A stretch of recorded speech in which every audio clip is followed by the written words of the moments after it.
시편 25편 말씀을 같이 보시겠습니다. 구약성경 시편 25편.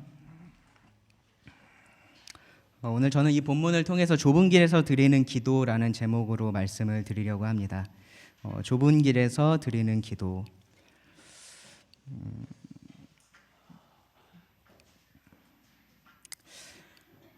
시편 1편을 기억하십니까? 평안형제가 어느새 25편까지 왔다고 얘기를 했는데요. 시편이 150편까지 있으니까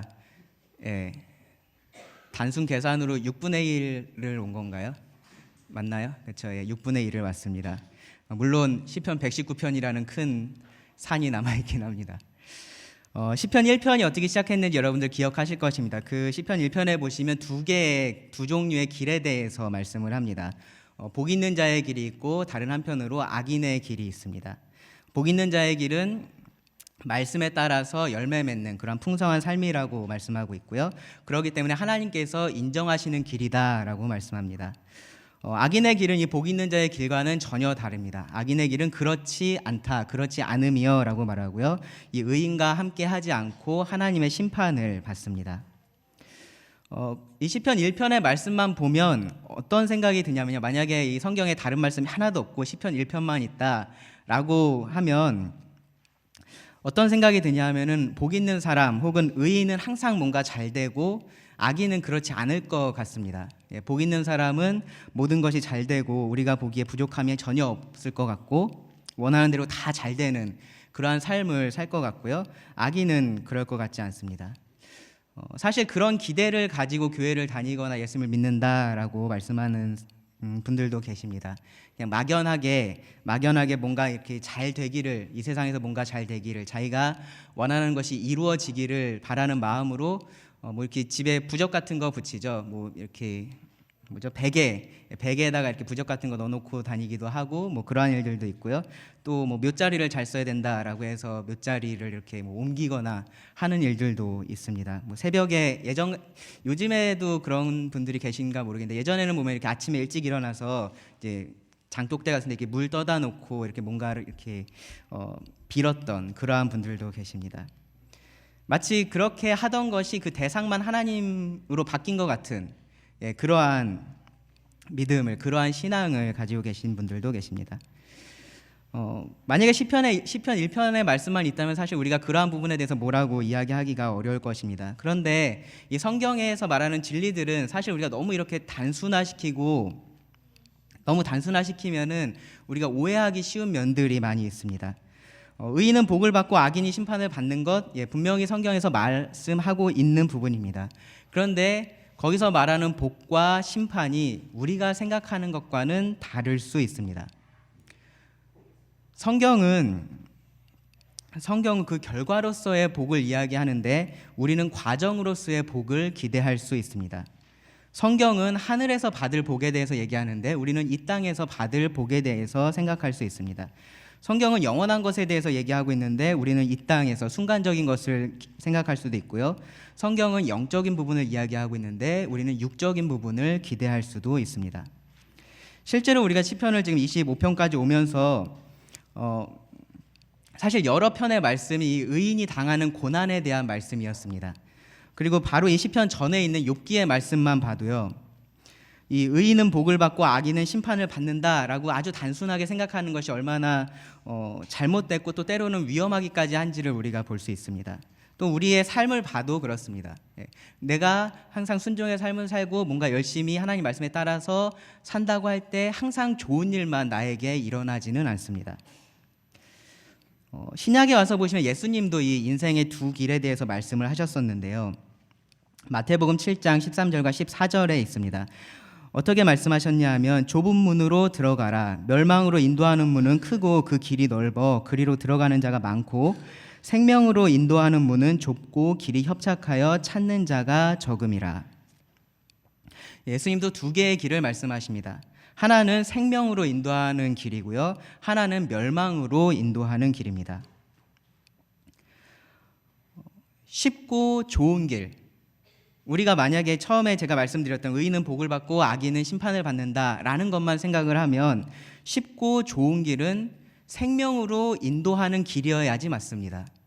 그리고 어려운 길이 오히려 멸망으로 인도하는 길이어야 합니다. 그런데 예수님은 정반대로 말씀을 하셨습니다. 오히려 쉽고 좋은 길이 멸망으로 인도하는 길이고요, 어렵고 힘든 길이 생명으로 인도하는 길이다라고 말씀을 하십니다.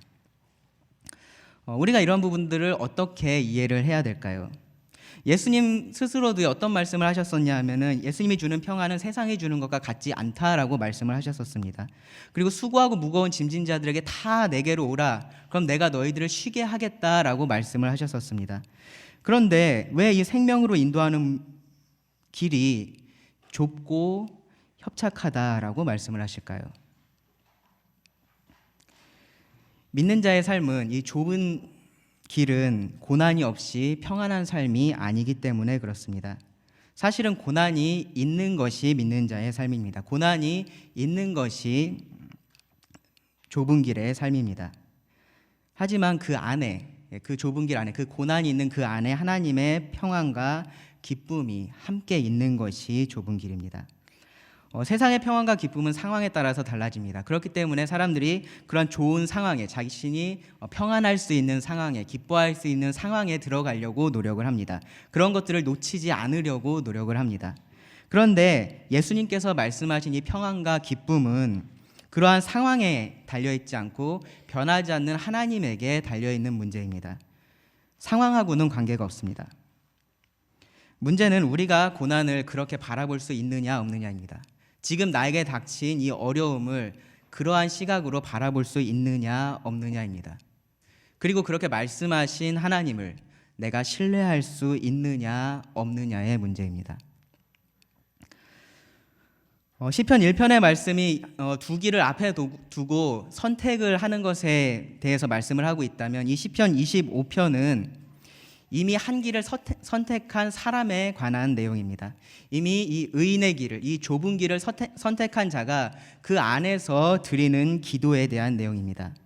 좁은 길에 서 있습니다. 험한 길에 서 있습니다. 때로는 자기가 제대로 가고 있는지조차 혼란스러운 그러한 혼란 속에 있는 사람입니다. 다윗이 그런 사람이었고요, 그 길에서 하나님께 기도를 드립니다. 그래서 제가 오늘 이 말씀의 제목을 좁은 길에서 드리는 기도다라고 제목을 붙였고요. 원래는 1시간에 하려고 했는데 공부를 하다 보니까 이게 1시간에 못할 것 같더라고요. 그래서 오늘은 이 좁은 길에 대해서만 좀 말씀을 드리고, 다음 달에 그 좁은 길에서 드리는 기도에 대해서 말씀을 나누기를 원합니다. 말씀을 쭉 읽어가지 않고 이렇게 군데군데 관련된 부분들을 좀 설명을 드리기를 원합니다. 먼저 이 좁은 길 위에 있는 다윗의 상황입니다. 성경에 기록된 다윗의 그런 생애 속에서 이 시편 25편이 언제쯤의 이야기일까 생각해 보면은 딱히 우리가 이렇게 특정 지을 수가 없습니다. 다윗은 항상 어떤 어려움 속에 있었고요, 어떠한 고난 가운데 있었기 때문입니다. 그런데 이 시편의 말씀을 읽어보면 다윗이 지금 어떤 고난을 지금 당하고 있는지, 그리고 그 속에서 어떠한 그런 내면의 변화들을 겪고 있는지, 감정을 겪고 있는지를 우리가 알 수 있습니다. 그 부분에 대해서 우리가 생각해 보면서 지금 이 상황이 우리들에게도 같이 적용된다라는 부분을 살펴보길 원합니다. 먼저 상황인데요. 먼저 상황은 이렇습니다. 다윗은 언제나처럼 대적과 지금 싸우고 있습니다. 대적이 있습니다. 2절에 보시면 나의 하나님이여 내가 주께 의지하였사오니 나를 부끄럽지 않게 하시고 나의 원수들이 나를 이겨 개가를 부르지 못하게 하소서. 여기 원수에 대해서 언급을 합니다. 그리고 19절에서도요. 내 원수를 보소서 그들의 수가 많고 나를 심히 미워하나이다. 다윗의 대적이 있습니다. 다윗의 원수가 있습니다. 다윗의 그런 생애에 대한 기록을 보면 다윗은 항상 그런 전쟁 가운데, 싸움 가운데 있었던 사람이고요. 그런데 그런 대적, 그런 싸움이 항상 외부에서만, 아주 멀리에서만 있었던 것은 아닙니다. 직접적인 그런 적군, 블레셋 적군, 골리앗, 그러한 적군들도 있었지만 사실 아주 가까이에 있는 사람도 다윗을 대적해서 일어났던 경우들이 있습니다. 다윗이 섬겼던 사울도 이 다윗을 죽이려고 했었고요. 심지어 다윗의 아들이었던 압살롬도 다윗을 죽이려고 찾아다녔었습니다. 그런데 이렇게 그런 다윗의 싸움에 있어서 흥미로운 부분이 무엇이냐 하면 그러한 싸움이 항상 영적인 부분과 연관이 있다라는 부분입니다. 골리앗과 다윗이 싸울 때 다윗이 골리앗한테 나가면서 뭐라고 말했는지 혹시 기억하십니까? 너는 칼과 창과 단창으로 나에게 오지만 나는 네가 모욕하는 이스라엘 군대 그 여호와의 이름으로 너에게 간다라고 말합니다. 그러니까 다윗이 그 싸움을 싸웠던 가장 근본적인 이유, 가장 핵심적인 이유가 어디에 있었냐면 바로 그 하나님의 이름이, 그 하나님의 백성이 모욕을 당하고 있었다라는 부분이었습니다. 그 하나님에 대한 믿음 때문에 다윗은 싸움을 했던 것입니다. 사울의 경우를 한번 생각해 보십시오. 다윗과 사울 사이에서 있었던 일. 다윗은 이 사울을 일찍 죽일 수 있는 기회가 최소한 2번은 있었습니다. 아주 확실하게 죽일 수 있는 기회가 2번이나 있었습니다. 그런데 그때 다윗이 어떻게 했었는지 기억하십니까? 내가 여호와의 기름 부음 받은 자를 해할 수 없다라고 하면서 자신도 그 사울을 해하지 않고 자신의 부하들에게도 사울을 해하지 못하게 명령했습니다. 뭐냐면요, 다윗은 사실 자신의 대적이었던 그 사울을 아주 쉽게 죽이고 자신의 그런 괴로움에서 쉽게 벗어날 수 있었지만 그 상황에서 자신의 그 신앙의 양심을 따라서 행동을 했었던 것입니다. 그러니까 그것이 옳고 그르고 그런 부분을 떠나서 다윗은 그러한 신앙의 양심을 가지고 있었고 그 양심을 지킨 것입니다. 그리고 그 믿음 때문에 당하게 될 고난을 알면서도 그것을 선택을 했던 것입니다. 다윗은 좁은 길을 선택했고요. 그 길을 충성스럽게 걸어가려고 했었던 그것 때문에 사실은 이러한 고난들을 스스로 자청했던 것입니다. 만약에 그러지 않았다면 다윗이 당하지 않아도 될 고난이 그에게 있었습니다. 다른 한편으로 다윗이 당했던 다른 편의 고난을 보면요, 다윗이 범죄에 빠졌을 때도 그가 고난을 당했던 것을 볼 수 있습니다. 그러니까 그렇게 믿음을 지키려고 충성스럽게 가려고 했던 그 다윗이 넘어졌을 때, 실패했을 때도 그가 고난을 당했던 것을 우리가 볼 수 있습니다. 밧세바를 범하고 우리아를 죽인 일에 대해서 다윗이 하나님 앞에서 분명하게 회개를 했습니다. 분명하게 돌이켰습니다. 하지만 그렇다고 해서 그 죄의 결과가 다윗에게 미치지 않았던 것은 아닙니다. 그 관계를 통해서 태어난 아들이 죽었고요. 그리고 그 집에서 칼이 떠나지 않았습니다. 자녀들 사이에서 살인이 일어났고요. 그리고 다윗에 대한 반역이 일어났습니다. 그리고 그 다윗이 남의 아내를 범했던 것처럼 다른 사람이 그 다윗의 아내들을 범하는 일도 일어나게 됩니다. 다윗이 인구조사를 통해서 교만해졌을 때 또 마찬가지로 다윗은 회개를 했습니다. 하지만 그것에 대한 대가는 치러야 했습니다. 전염병으로 그 백성들이 죽어가는 모습을 지켜봐야 했습니다. 다윗이 처음 왕으로 이렇게 선택을 받을 때부터 하나님은 다윗에 대해서 뭐라고 말씀을 하셨었냐 하면은 나의 마음에 합한 자다라고 말씀을 하셨었습니다. 다윗은 그렇게 순수한 마음으로 하나님을 섬겼습니다. 하지만 그의 삶에는 다양한 고난이 있었고요. 여러 가지 원인으로 인한 그러한 고난들이 있었고 그것은 우리들도 지금 하나님을 섬긴다라고 말하는 우리들도 마찬가지입니다. 우리의 삶이 고난의 연속이다라고 사실은 하나님 믿지 않는 사람들도 동일하게 말합니다. 그런데 우리는 하나님을 믿기 때문에 그 모든 사람들이 당하는 그런 공통적인 고난에 더해서 더 많은 그런 신앙을 지키기 위한 고난들을 당하게 됩니다. 또 넘어졌을 때 당하는 고난들이 있습니다. 어려움이 있습니다. 그런 고난을 좋아하는 사람은 없죠. 그런데 좁은 길을 걷기로 선택한 이상 그러한 고난을 피할 수는 없습니다. 그래서 야고보는 이렇게 말했는데 우리가 여러 가지 시험을 만난다, 여러 가지 시험을 당하게 된다라고 말했습니다. 베드로는 뭐라고 얘기했냐면은 시험 당하는 것을 너희가 이상한 일 당하는 것처럼 이상하게 생각하지 말라라고 말했습니다. 당연한 것이라는 것입니다. 그것이 이상한 일이 아니라는 것입니다. 그런 여러 가지 외적인 고난들이 우리들에게 일어납니다. 그리고 그것은 그냥 외적인 것에서 그치지 않고요. 우리의 내면에까지 영향을 주는데요. 여기 17절 말씀해 보시면 다윗이 내 마음에 근심이 많다라고 말합니다. 내 마음에 근심이 많사오니 나를 고난에서 끌어내소서. 이 외적인 고난이 마음의 문제도 가져오는 것입니다. 어떤 문제들이 있을까요? 저는 여기 말씀에서 세 가지를 찾아봤는데요. 첫 번째로는 어떠한 문제가 있냐면요, 두려움의 문제입니다. 두려움의 문제. 그러한 고난을 만날 때 우리가 두려워한다라는 것입니다. 다윗은 여기서 두 종류의 두려움을 말하는데요. 첫 번째로는 그런 상황 자체에 대한 두려움이고요. 두 번째는 수치를 당할 것에 대한 두려움입니다.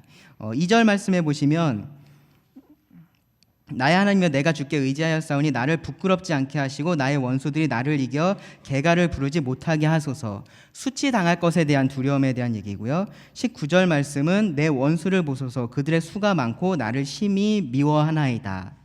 이 원수 자체에 대한 상황 자체에 대한 두려움입니다.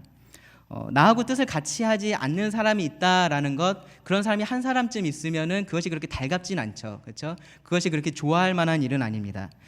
그래도 그냥 그렇게 살 수 있습니다. 그런데 그런 사람들이 많다라는 것은 조금 문제가 달라집니다. 예. 나를 미워하는 사람, 나를 좋아하지 않는 사람, 나하고 같은 편에 서 있지 않은 사람이 많게 되면 우리는 그때에 두려워하게 됩니다.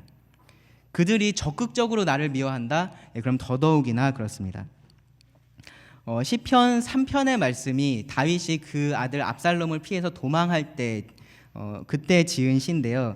그 시에서 다윗이 뭐라 그랬냐면은 10,000명이 나를 에워싸 진친다 해도 나는 두려워하지 않겠다라고 고백을 했습니다. 예, 그런데 사실은 말씀의 기록에 보면은 사실 압살롬에게로 그 민심이 쏠렸다라는 말을 다윗이 들었을 때 다윗은 두려워해서 바로 도망했었습니다. 예. 처음에는 그렇게 두려워했었던 것입니다. 그리고 그 이후에 가서 다윗은 시편 3편을 기록을 했습니다. 우리가 이런 경우는 다른 경우에서도 찾아볼 수 있는데요. 엘리야를 한번 생각해 보십시오. 엘리야는 승리한 이후에 어떠했습니까? 정말로 모든 것이 잘 될 것만 같았습니다. 이제는 이스라엘 민족이 하나님께로 다시 돌아올 것만 같았습니다. 그런데 그러한 상황에서 이세벨이라는 그 여왕이 이제 내가 너를 찾아서 죽이겠다라고 했을 때 엘리야는 자기 생명을 위해서 두려워서 도망했었습니다. 어떤 상황, 그러한 우리를 압도하는 그러한 상황에 우리가 닥칠 때 우리는 두려워하게 됩니다. 그리고 때로는 그 두려움이 하나님보다도 더 크게 느껴질 때가 있습니다. 두 번째로 다윗은 수치를 당하게 되는 것에 대해서 두려워했는데요. 여기서 수치에 대해서 몇 번 언급을 합니다. 2절에서도 언급을 하고요. 3절에서도 보시면 주를 바라는 자들은 수치를 당하지 아니하려니와 까닭없이 속이는 자들은 수치를 당하리이다 라고 말씀을 하고요. 20절에도 보시면 내 영혼을 지켜 나를 구원하소서 내가 주께 피하오니 수치를 당하지 않게 하소서. 성경, 특별히 구약 성경을 보시면 이렇게 수치를 당하는 것, 뭔가 부끄러움을 당하는 것에 대해서 이 사람들이 정말로 저걸 싫어한다라는 느낌을 우리가 받을 수 있습니다. 그냥 이 수치를 당하는 것이 부끄러워, 뭐 그런 부끄러운 정도의 감정이 아니기 때문에 그렇습니다. 우리가 명예 혹은 명성, 누군가의 이름이라고 부르는 그런 사회적인 관계 혹은 사회적인 지위, 그런 것들을 우리나라도 굉장히 중요하게 생각을 하죠. 그래서 뭐 체면이라는 말도 쓰고요. 그러한 것들을 다른 사람이 나를 어떻게 평가하느냐, 나를 보느냐를 굉장히 중요하게 생각을 하는데, 사실 이 다윗이 살던 시대부터, 사실 지금도 마찬가지인데요, 이 중동 사람들은 그것을 훨씬 더 중요하게 생각을 했습니다. 정말로 중요하게 생각했습니다. 아까 제가 말씀드렸던 것처럼 다윗이 골리앗이라는 그 자기가 감히 싸울 수 없을 것 같은 그러한 장수와 담대하게 싸우러 나갈 수 있었던 이유 중에 하나는 무엇이었냐면은 그가 하나님의 이름을 모욕하고 있었기 때문입니다. 그것이 정말로 중요한 부분인데 그것을 모욕하고 있었기 때문입니다. 사울의 마지막을 여러분 기억하십니까? 사울이 죽을 때 그 다른 아들들이 먼저 죽고 사울도 이제 그 공격을 당해서 죽게 되었었죠. 그때 사울이 뭐라고 얘기를 하냐면은 내가 지금 저 이방인의 손에 죽는 것, 그것이 죽게 되면 그것이 나에게 수치가 되니까 나를 좀 죽여달라라고 얘기를 합니다. 그러니 이방인의 손에 죽느니 차라리 옆에 있는 사람의 손에 의해서 지금 죽는 게 더 낫다라고 생각을 하는 것입니다. 압살롬의 책략가였던 아히도벨이라는 사람이 있습니다. 이 아히도벨이 이 압살롬에게 좋은 충고를 했습니다. 좋은 전략을 짜서 주었습니다. 지금 이제 다윗이 도망했는데 기다리지 말고 지금 가서 급습을 해서 끝내라라고 했습니다. 그런데 자신의 의견이 받아들여지지 않았습니다. 그때 이 아히도벨이 어떻게 했습니까? 자기 고향 집으로 가서 목을 매달아서 죽었습니다. 우리가 생각할 때는 뭐 그거 갖고 자기 의견 한번 그렇게 무시당한 거 가지고 그렇게 하지라고 생각할 수 있지만, 그들에게 있어서는 그렇게 공개적으로 모욕을 당하는 것, 자신의 의견이 받아들여지지 않는 것, 그것을 수치로 여긴 것입니다. 그것을 수치로 여겨서 더 이상 살 수도 없을 만큼 그렇게 중요하게 생각을 했었던 것입니다. 시편에서도 우리가 이런 수치에 대한 혹은 명예에 대한 말씀들을 종종 찾아볼 수 있는데요. 다윗의 경우를 생각해 보시면요, 다윗은 우선 자기 자신의 이름이 자신한테 달려 있었고요. 그리고 그 왕이었기 때문에 이스라엘이라는 그 나라, 그 백성의 명예까지 짊어지고 있었습니다. 게다가 하나님의 나라 백성, 하나님의 백성을 이끌고 있었던 사람이기 때문에 이 땅에서 그 하나님의 대리자로서의 역할을 했습니다. 즉 하나님의 명예까지 짊어지고 있었던 사람입니다. 그가 고난을 당하고 어려움 중에 있는 것이 그랬기 때문에 크게 두 가지의 문제가 있었습니다. 첫 번째는 무엇이었냐면, 그가 하나님에 대한 믿음과 신실함, 그가 정말로 하나님을 제대로 믿고 있고 하나님에게 이 사람이 충성하고 있냐, 성실하냐, 신실하냐에 대해서 다른 사람들이 의문을 가질 수 있었다라는 부분입니다. 욥의 친구들을 기억하시죠? 욥이 고난을 당할 때 그 친구들이 와서 뭐라 그랬습니까? 네가 죄를 지었으니까 이런 일이 너에게 일어나는 것이 아니냐라고 말했습니다. 다윗이 그러한 말을 들을 수 있었던 것입니다. 다윗이 어려움 중에 있을 때, 고난 중에 있을 때 그러한 말을 들을 수 있었습니다. 하나님을 섬기는 자로서 정말로 듣고 싶지 않은 말입니다. 수치스러운 말입니다. 두 번째는 무엇이냐면요, 이 하나님을 인정하지 않는 자들로부터 오는 공격입니다. 무엇이냐면은 다윗이 섬기는 하나님이 정말로 참된 하나님이라면, 정말로 참된 신이라면 어떻게 너한테 그러한 고난이 있을 수 있냐라고 하는 것입니다. 그러한 고난이 있다라는 것은 네가 섬기는 그 하나님이 참된 신이 아니다라는 말을 들을 수 있는 것입니다. 그렇기 때문에 다윗은 여기서 내가 주를 의지하오니 나로 부끄럽지 않게 하소서라고 하나님께 구합니다. 사실 3절 말씀에 보시면 다윗은 그 부분에 대해서 확신을 가지고 있었던 것 같습니다. 주를 바라는 자들은 수치를 당하지 아니하려니와 까닭없이 속이는 자들은 수치를 당하리라. 그 수치를 당하는 것이 자기의 몫이 아니라 다른 사람들, 자신을 그렇게 괴롭히는, 미워하는 그 사람들의 몫이다라고 다윗은 결과적인 확신은 가지고 있었습니다. 궁극적으로는 그렇게 될 것이라고 다윗은 믿고 있었을 것입니다. 문제는 뭐냐면 지금입니다. 지금 현재 상황입니다. 지금 이 상황은 내가 고난을 당하고 있고 그들이 뭔가 잘 되고 있는 것 같은 그러한 상황입니다. 그렇기 때문에 그 확신이 순간적인 두려움으로 변하는 것입니다. 혹시 이것으로 끝이 나면, 이것이 과정이 아니라 이것이 만약에 끝이라면, 이것이 결과라면 어떡할까라는 마음이 그 속에 드는 것입니다. 인간적인 두려움이 생기는 것입니다. 좁은 길을 걸어가는 사람들, 이 좁은 길을 걸어가기로 선택한 사람들은 이러한 두려움을 크든지 작든지 조금씩은 가지고 있습니다. 때로는 정말로 하나님의 살아계심을 경험하면서 하나님 정말로 살아계시구나 라고 확신 가운데 거할 때가 있습니다. 그런데 조금 후에는 그 마음이 달라집니다. 하나님이 정말로 살아계시기는 한 걸까? 하나님이 정말로 살아계시면 왜 나한테 이런 일이 있지? 라는 생각이 듭니다. 다윗만 그랬던 것이 아닙니다. 세례 요한도 그랬습니다. 정말로 담대하게 메시아를 선포했었던 그 세례 요한이 후에 가서는 예수님에게 오실 그이가 당신입니까? 라고 물었었습니다.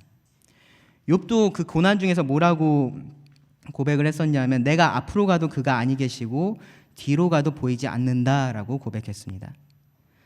어떠한 상황에 우리가 압도되기 시작하면요, 그 상황이 너무 크게 보이면서 믿음의 눈이 더 이상 보지 못하는 상황에 이르는 것입니다. 그러한 두려움의 문제가 다윗에게 있었습니다. 두 번째는 죄책감인데요. 이 말씀을 가만히 읽어보시면 다윗이 여러 차례 죄에 대해서 언급을 합니다. 7절에 보시면 여호와여 내 젊은 시절의 죄와 허물을 기억하지 마시고 주의 인자하심을 따라 주께서 나를 기억하시되 주의 선하심으로 하옵소서. 라고 말씀을 하고요. 11절에도 보시면 여호와여 나의 죄악이 크오니 주의 이름으로 말미암아 사하소서라고 기도를 하고요. 18절에도 보시면 나의 공고와 환난을 보시고 내 모든 죄를 사하소서. 그런 어려움 가운데 있을 때, 고난 가운데 있을 때 이러한 죄책감이 커질 수 있습니다. 특별히 다윗은 7절에서는 자신의 과거의 죄에 대해서 말하고요. 그리고 11절에서는 그 죄의 크기에 대해서 말을 하고 18절에서는 그 죄의 결과에 대해서 말합니다. 죄가 없는 사람은 없습니다. 정말로 죄가 없는 사람은 없습니다. 그 삶에서 죄를 전혀 짓지 않는 사람은 없습니다. 사도 요한이 그렇게 말했습니다. 우리가 죄 없다고 하거나 내가 죄를 지은 적이 없다라고 말하면 거짓말하는 것이다 라고 말했습니다. 구원 받은 사람이든지 그렇지 않은 사람이든지 삶 속에 죄는 있습니다. 단지 그 죄를 바라보는 눈이 다르고 그에 대한 반응이 달라질 뿐입니다. 그런데 우리 삶에 있는 이런 죄의 문제를 보다 보면요, 우리는 죄책감에 빠지기가 쉽습니다. 사람마다 좀 차이는 있을 수 있겠지만 이 과거의 일을 생각해 보면은 내가 잘한 일도 생각나지만 사실은 내 머릿속에 더 강하게 남아있는 기억들은 잘못한 일들입니다. 과거의 그러한 죄들, 과거에 내가 잘못했었던 일들, 잘못 선택한 것들, 그러한 것들이 우리 머릿속에 남아 있습니다. 그러면서 지금 내가 무언가를 하려고 해도 그런 것이 내 발목을 잡는 것입니다. 내가 전에 그런 사람이었는데 내가 과연 이런 일을 할 수 있을까? 이런 일을 해도 될까? 나 스스로 그런 마음이 들기도 하고요. 옆에 있는 사람이 그러한 것들을 부추기기도 합니다. 옆에 있는 사탄이 그것을 부추기기도 합니다. 또는요, 이 죄의 크기를 보면서도 죄책감에 빠질 수 있습니다. 이 크기라는 것은 여기 다윗이 나의 죄악이 크다라고 말했는데 이 크기는 실제로 그 죄가 얼마나 크냐의 문제라기보다는 내가 그 죄를 얼마나 크다라고 생각하는지, 느끼는지의 문제입니다. 어떤 분들은 내 죄가 너무 커서 하나님 앞에 가지고 나올 수 없다라고 말씀하시는 분들이 계십니다. 죄의 크기 때문에 그런 죄책감에 빠진 것입니다. 또 다른 비슷한 경우는 어떤 것이 있냐면요, 이런 반복되는 죄, 내가 같은 죄에 넘어지고 또 넘어지고 하다 보면은 그 죄를 보면서 내가 용서받을 수 없다라고 생각할 때가 있습니다. 어차피 또 같은 죄를 지을 건데, 어차피 내가 여기에 또 넘어질 텐데 내가 용서를 구하는 것도 내가 못할 일이다라고 생각을 하는 것입니다. 그런 죄책감에 빠지면 우리가 앞으로 더 나아갈 수가 없습니다. 또 하나 죄의 결과를 보면서 죄책감에 빠지는 일도 있는데요. 이 다윗의 경우를 한번 생각해 보십시오. 자신의 그 범죄로 인해서 일어난 그러한 일들을 바라보면서 다윗은 자신의 그 과거의 죄들을 다시 한번 생각해 보게 되었을 것입니다. 정말로 그러한 것들을 보면서 자신의 과거의 죄를 다시 떠올릴 수밖에 없었을 것입니다. 그 죄로 인한 분명한 결과들을 보는 것, 죄를 지은 사람 입장에서 정말로 괴로운 일입니다. 혹시 그것이 내가 용서받지 못했다라는 증거는 아닐까? 그러한 의심에 빠지기도 합니다. 성경에서 죄책감이 나쁘다라고 말하지 않습니다. 죄책감은 사실은 필요한 것입니다. 죄책감은 필요한 것입니다. 그런데 그 죄책감에 빠져 있는 것, 그것에 묶여 있는 것은 큰 문제입니다. 하나님께서 원하시는 것이 아닙니다.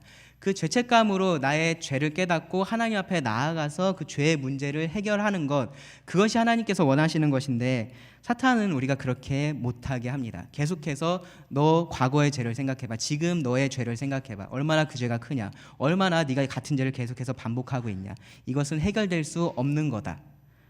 계속해서 우리를 송사합니다. 하나님께서 다 용서하신 것을 나는 나 자신을 용서할 수 없어 라고 말하면서 사실은 더 큰 죄에 빠지게 만드는 것이 죄책감입니다. 그리고 또 하나 그러한 고난들이 있을 때, 어려움이 있을 때 우리 안에 생길 수 있는 내면의 문제는 뭐가 있냐면요, 16절에 보시면 외로움과 괴로움이 있습니다. 16절에 주여 나는 외롭고 괴로우니 내게 돌이키사 나에게 은혜를 베푸소서. 다윗이 아주 직접적으로 말합니다. 주님, 제가 정말로 외롭습니다. 제가 괴롭습니다 라고 고백을 합니다. 이 외로움이라는 것은 사실 주변에 얼마나 많은 사람들이 있냐 없냐의 문제가 아닙니다. 다윗이 골리앗 앞에 혼자 싸우러 나갔습니다. 저는 그때 다윗이 나 정말 외로워, 왜 나 혼자 싸우러 나왔지? 라고는 생각하지 않았을 거라고 생각합니다. 왜냐하면 그때 다윗은 그 마음이 하나님을 향한 열정으로 가득 차 있었기 때문입니다. 그런데 다윗이 압살롬을 피해서 도망했을 때 그때는 수많은 사람이 다윗의 곁에 있었습니다. 수많은 사람이 주변에서 그 다윗을 위로했었습니다. 하지만 아마 그 속에서 다윗은 외로움을 느꼈을 것입니다. 다윗은 괴로워했고 슬퍼했다라고 성경이 기록합니다. 이런 외로움의 가장 대표적인 예는 엘리야입니다. 엘리야가 그렇게 놀라운 승리를 하고 했지만 그 이세벨의 협박 때문에 모든 것을 내려놓고 도망했을 때 그는 그곳에서 하나님 앞에서 죽기를 구했습니다. 그가 그런 극단적인 모습을 보였던 이유에 대해서 엘리야가 이렇게 말했는데요. 열왕기상 19장 10절에 보시면 그가 대답하되 내가 만군의 하나님 여호와께 열심히 유별하오니 이는 이스라엘 자손이 주의 언약을 버리고 주의 제단을 헐며 칼로 주의 선지자들을 죽였음이오며 오직 나만 남았거늘 그들이 내 생명을 찾아 빼앗으려 하나이다. 실제로 엘리야만 남아있었던 것은 아닙니다. 실제로 엘리야만 남아있었진 않았는데 엘리야는 자기만 혼자 남아있다라고 생각할 정도로 그러한 외로움 가운데 있었습니다. 그리고 그 외로움으로 이 엘리야는 극단적인 행동까지 하고 있었던 것입니다. 이런 외로움은요, 이 성도들한테 관심이 없고 관심 받기만 원하는 그러한 사람만 겪는 문제가 아닙니다. 오히려 특별히 하나님의 일에 더 헌신하고 열심을 내는 사람들이 흔히 겪을 수 있는 문제입니다. 때로는 잘못된 동기 때문에, 잘못된 동기에서 나오는 헌신 때문에 그럴 때도 있지만 올바른 동기에서 나오는 헌신을 할 때에도 이러한 외로움은 문제가 될 때가 있습니다. 한번 생각해 보십시오. 세상에 넓은 길이 있습니다. 대부분의 사람들이 그 길을 따라가고 있습니다. 그런데 그 길을 버리고 좁은 길을 선택했습니다. 그 좁은 길을 선택한 사람들조차도 그렇게 많지는 않습니다. 교회에 나오는 사람은 많지만 그들이 또 다 그렇다고 참된 신자들도 아닙니다. 그리고 참된 신자들 중에서도 자기 문제 때문에 계속해서 허덕이는 사람들도 많습니다.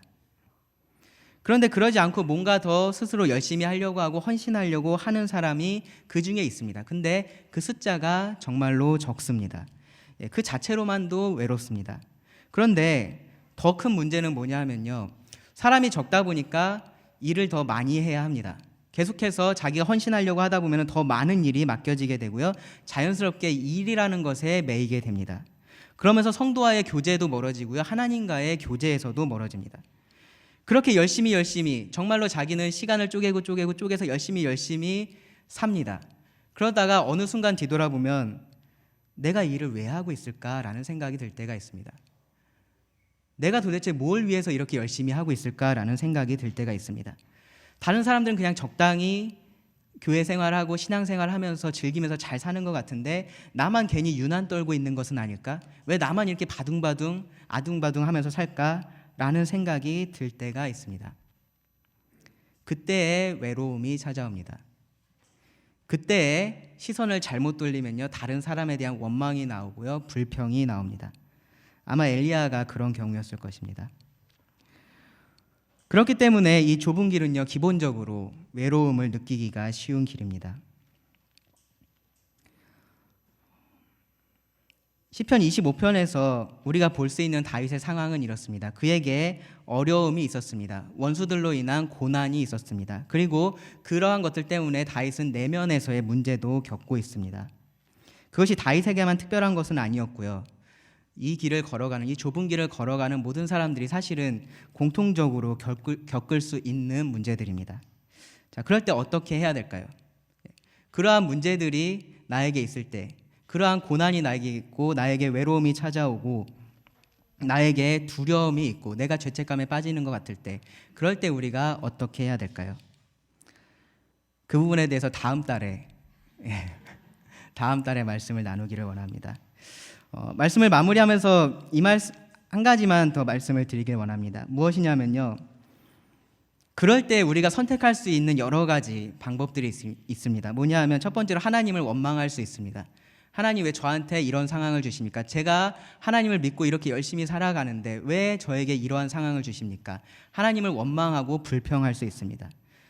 혹은요, 하나님이 아니라 그냥 눈에 보이는 다른 성도들을 찾아가서 하소연할 수 있습니다. 나한테 이런 일이 있다.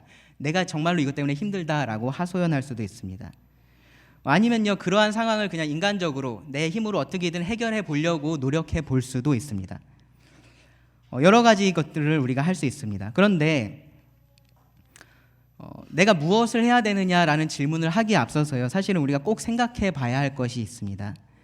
뭐냐 하면, 내가 그런 상황에 있을 때 내가 정말로 원하는 것이 무엇인가라는 것입니다. 내가 지금 어려움 가운데 있을 때, 내가 고난 가운데 있을 때 내가 정말로 지금 원하는 것이 무엇인가라는 부분입니다. 이 시편 25편을 한번 쭉 읽어보십시오. 제가 시간이 없어서 다 읽지 못했는데 한번 쭉 읽어보십시오. 여기에 이 다윗의 기도에서 아주 두드러지는 특징이 하나 있습니다. 뭐냐 하면은 다윗이 하나님의 길을 계속해서 구한다라는 것입니다. 4절에 보시면 여호와여 주의 도를 내게 보이시고 주의 길을 내게 가르치소서. 주의 진리로 나를 지도하시고 교훈하소서. 다윗이 하나님의 길을 구합니다. 하나님의 뜻을 구합니다. 하나님께서 원하시는 것이 무엇인지 알고 싶은 것입니다. 이 고난 중에, 이 어려움 속에 다윗이 그 마음속으로 정말로 원하고 있었던 것, 그것이 무엇이었냐면 바로 하나님의 뜻을 아는 것입니다. 계속해서 이 좁은 길을 제가 어떻게 걸어가야 합니까? 라고 하나님에게 묻는 것입니다. 좁은 길을 걸어갈 때 우리는 고난이 있고요, 그 속에서 두려워하기도 하고 죄책감에 빠지기도 합니다. 때로는 외로움과 괴로움에 몸부림칠 때도 있습니다. 그럴 때 내가 정말로 원하는 것이 무엇인지 한번 생각해 보십시오. 내가 정말로 원하는 것이 단지 나의 평안함인지 행복인지, 만약에 그런 것이라면은 그 고난 속에서 내가 목표로 삼아야 할 것은 무엇이냐 하면요, 최대한 빨리 그 상황에서 빠져나오는 것입니다. 거기서 벗어나는 것입니다. 그런데 좁은 길을 선택한 사람은 그렇게 할 수가 없습니다. 이 땅에서 행복하고 이 땅에서 평안함 가운데 거하면서 그 끝은 생명에 이르는, 그러한 길은 예수님께서 말씀하지 않으셨습니다. 넓은 길의 끝은 멸망입니다. 생명에 이르는 길은 좁은 길입니다. 그 길은 나를 부인하고 예수님을 따라가는 길입니다. 내 뜻을 버리고 하나님의 뜻을 쫓는 길입니다.